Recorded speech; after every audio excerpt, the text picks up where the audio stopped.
এই সুন্দর ছোট্ট মেয়েটি শৈশব থেকেই খুব ক্ষুধার্ত থাকত। সে প্রতি খাবারে 100 টুকরো রুটি খেয়ে ফেলত। সে তো তার মাস্টারের খাবারও ছিনিয়ে নিয়ে খেয়ে নিত। মাস্টার অসহায় ছিলেন, কারণ তার জন্য বাকি ছাত্ররা ক্ষুধার্ত থেকে যেত। মেয়েটির থেকে বিরক্ত হয়ে এবং শান্ত জীবন বজায় রাখতে মাস্টার সিদ্ধান্ত নিলেন তাকে তার ধনী ভাইয়ের কাছে বাড়ি পাঠিয়ে দেবেন। তারা বললেন যে তার ভাই তাকে পুরো পাহাড়ের মতো রুটি খাওয়াতে পারবে। যেই সবাই জানলো ছোট্ট মেয়েটি যাচ্ছে, তারা তৎক্ষণাৎ তার জিনিসপত্র বাঁধতে সাহায্য করলো। যাত্রা শুরু করার আগে মাস্টার তাকে একটা জেড লকেট দিলেন, যাতে সে তার ভাইকে খুঁজে পায়। যখন মেয়েটি শহরে পৌঁছলো, তখন দেখলো জেড লকেট চকচক করছে। এর অর্থ ছিল তার ভাই কাছাকাছি আছে। ঠিক সেই সময় তার ভাই একটা দুর্ঘটনার শিকার হতে চলেছে। সেই লোকটি তার বোনের ছবি দেখছিল এবং তাকে খুব মনে করছিল। ঠিক তখন একটা দ্রুতগতির ট্রাক তার গাড়ির দিকে এগিয়ে আসতে লাগলো। সেই সংকটময় মুহূর্তে ছোট্ট মেয়েটি তার অলৌকিক শক্তি দিয়ে দুটো গাড়ি থামিয়ে দিল।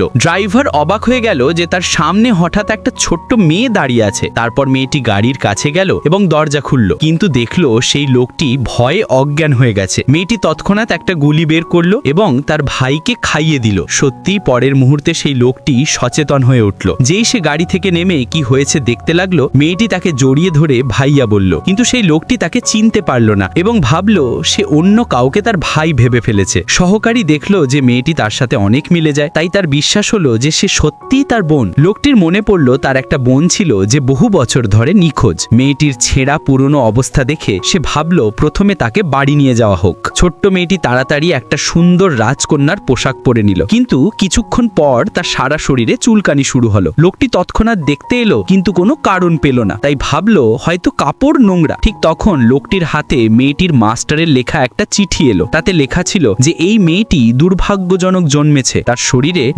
$5-এর বেশি মূল্যের কোনো জিনিস থাকলে সারা শরীরে চুলকানি হয় এবং এর চিকিৎসা শুধু ভালো কাজ করায়। তার বোনের ভবিষ্যতের জন্য লোকটি তৎক্ষণাৎ তার সহকারীকে $1 মিলিয়ন দান করার আদেশ দিল। সত্যি দানের পর মেয়েটির কোলে রাখা জেড লকেট আবার চকচক করতে লাগলো। এখন সে তার শরীরে $200 পর্যন্ত জিনিস রাখতে পারবে এবং মেয়েটি পুরোপুরি সুস্থ হয়ে গেল। কিন্তু সহকারী স্মরণ করালো যে দানের কারণে এখন লোকটি পুরোপুরি নিঃস্ব হয়ে গেছে। এটা শুনে ছোট্ট মেয়েটি খুব দুঃখ পেল এবং তার ভাইয়ের সাহায্য করতে চাইল, কিন্তু পরের মুহূর্তে সে দেখলো তার ভাইয়ের চারপাশে কালো ধোঁয়া ছড়িয়ে পড়েছে।